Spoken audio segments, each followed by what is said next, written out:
उड़ीसा के एक गांव के अंदर एक स्कूल होता है जिसमें 6वीं से 8वीं क्लास तक के बच्चे पढ़ा करते हैं। दोस्तों, इस स्कूल में दो ही टीचर होते हैं, एक महिला टीचर होती है और एक पुरुष टीचर होता है। दोस्तों, यहाँ पर जब बच्चों का लंच हो जाता तो ये महिला और पुरुष टीचर एक कमरे के अंदर चले जाते, वहाँ पर लंच किया करते।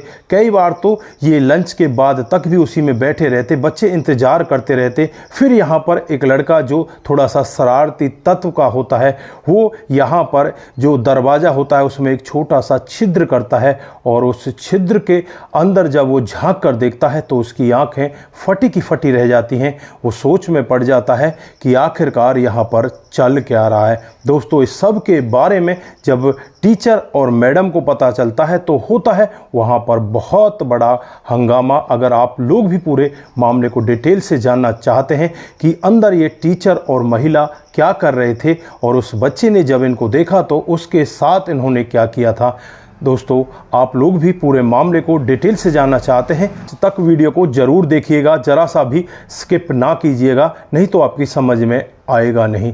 आइए जानते हैं पूरा मामला क्या था। नमस्कार, जय हिंद। आप देख रहे हैं APH न्यूज़ राहुल रावत के साथ। दोस्तों, आज की जो हकीकत की घटना आप लोगों को बताने जा रहा हूँ, ये उड़ीसा के एक स्कूल की घटना है। यहाँ पर एक व्यक्ति होता है जिसका नाम मदन, जिसकी उम्र लगभग 50 साल होती है, जो यहाँ पर टीचर होता है। वहीं पर एक महिला टीचर होती है जिसकी उम्र लगभग 35 साल होती है, जिसका नाम रीना होता है। देखने में बहुत ही ज़्यादा खूबसूरत होती है। दोस्तों, यहाँ पर मदन के 3 बच्चे होते हैं और जो रीना होती है इसके 2 बच्चे होते हैं। इस स्कूल में बच्चों को पढ़ाने लगते हैं। स्कूल में कई सारे कमरे होते हैं, 30 से 35 बच्चे इस स्कूल में होते हैं। एक दिन का वाक़या होता है जब यहाँ पर एक बच्चा जो थोड़ा सा शरारती तत्व का होता है, वो यहाँ पर देखता है कि अभी टीचर और जो यहाँ पर मैडम हैं वो कमरे के अंदर ही हैं, वो बाहर नहीं निकले। और फिर यहाँ पर वो सोच में पड़ जाता है कि ये पता नहीं अंदर क्या करते हैं। फिर यहाँ पर थोड़ा सा दरवाज़ा खुलता है, जो टीचर हैं वो बाहर निकलते हैं और मैडम अभी वहाँ पर खाना खा रही होती है। दोस्तों, ये लोग एक स्टोर रूम में जाकर मिला करते, वहीं पर जाकर खाना खाया करते, क्योंकि और जो कमरे होते हैं उनमें अंदर से कुंडी नहीं है। कमरे के अंदर इन्होंने अंदर एक कुंडी लगवा रखी थी और इसी के अंदर बैठकर ये खाना खाया करते। दोस्तों, अब यहाँ पर इस बच्चे को लगने लगता है कि शायद अंदर कुछ ना कुछ ज़रूर होता है, क्योंकि ये खाना तो अब खा रही है। हमें यहाँ पर लंच हुए तो आधे से पौना घंटा हो गया, आधे पौने घंटे ये यहाँ पर क्या करते हैं। दोस्तों, अब यहाँ पर लड़का एक तरकीब बनाता है और तरकीब के लिए जो दरवाज़ा होता है उस दरवाजे में एक होल कर देता है और उस होल से आर पार दिखाई देने लगता है। दोस्तों, जैसे ही अगला दिन आता है तो यहाँ पर मैडम और ये टीचर उस कमरे के अंदर चले जाते हैं, अंदर से कुंडी बंद कर लेते हैं और जब यहाँ पर ये लड़का झांक कर देखता है तो इसकी आंखें फटी की फटी रह जाती हैं, क्योंकि वो दोनों सारी मर्यादाओं को पार कर चुके होते हैं, एक दूसरे के साथ बहुत ही अलग रिलेशन में होते हैं, जैसे मानो एक पति पत्नी एक दूसरे के साथ हों। दोस्तों, अब यहाँ पर ये लड़का चुपचाप अपनी क्लास में चला जाता है। अगला दिन आता है, अगले दिन फिर ये देखता है, इधर एक लड़का और इस लड़के को देखने लगता है और इससे पूछने लगता है कि तू क्या देख रहा है। तो ये लड़का कहता है कि मैं कुछ नहीं देख रहा, बस तू भी देख ले यहाँ पर हो क्या रहा है। दोस्तों, उस लड़के को भी दिखाया जाता है तो उस लड़के की भी आंखें फटी की फटी रह जाती हैं। इधर जब और बच्चों को भी पता चलता, लगभग इनमें 4 बच्चों को सब के बारे में पता चल चुका था और ये 4 बच्चे आपस में ऐसे ही देख रहे होते हैं। दोस्तों, एक दिन का वाक़या होता है जब पहले मैं देखूंगा यह कहकर इन बच्चों में आपस में झगड़ा हो जाता है।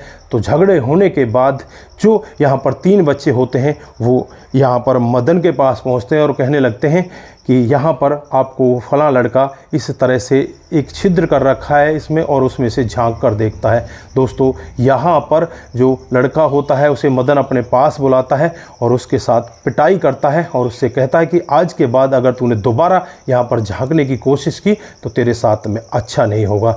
दोस्तों, ये बच्चा रोता हुआ सीधे अपने घर चला जाता है और पूरा वाक़या अपनी माँ को बता देता है।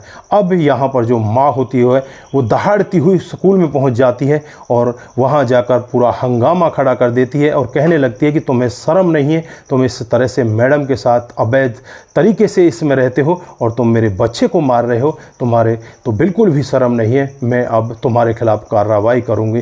दोस्तों, यहाँ पर जो मैडम होती है रीना, वो तो ये सब नहीं सुन पाती, वो चुपचाप वहाँ से अपने घर के लिए चली जाती है। काफ़ी देर तक ये हंगामा होता है। काफ़ी देर हंगामा होने के बाद इस मामले को सुलझा लिया जाता है और फिर ये मामला वहीं पर थम जाता है। लेकिन कुछ दिन के बाद ही जो रीना का पति होता है उसे इस सब के बारे में पता चल जाता है। दोस्तों, जब रीना के पति को इस सब के बारे में पता चलता है तो रीना के पति का यहाँ पर गुस्सा सातवें आसमान पर होता है। वो मदन के साथ मार पिटाई करने लगता है, उसे गाली गलौज देने लगता है। ये मामला चलते हुए पुलिस स्टेशन में पहुँच जाता है और पुलिस वाले जब यहाँ पर आते हैं तो जो यहाँ पर स्कूल के आला अधिकारी और होते हैं, उच्च अधिकारी, उनके पास इस मामले को पहुँचाते हैं। उच्च अधिकारी भी यहाँ पर जांच पड़ताल करने के लिए आते हैं।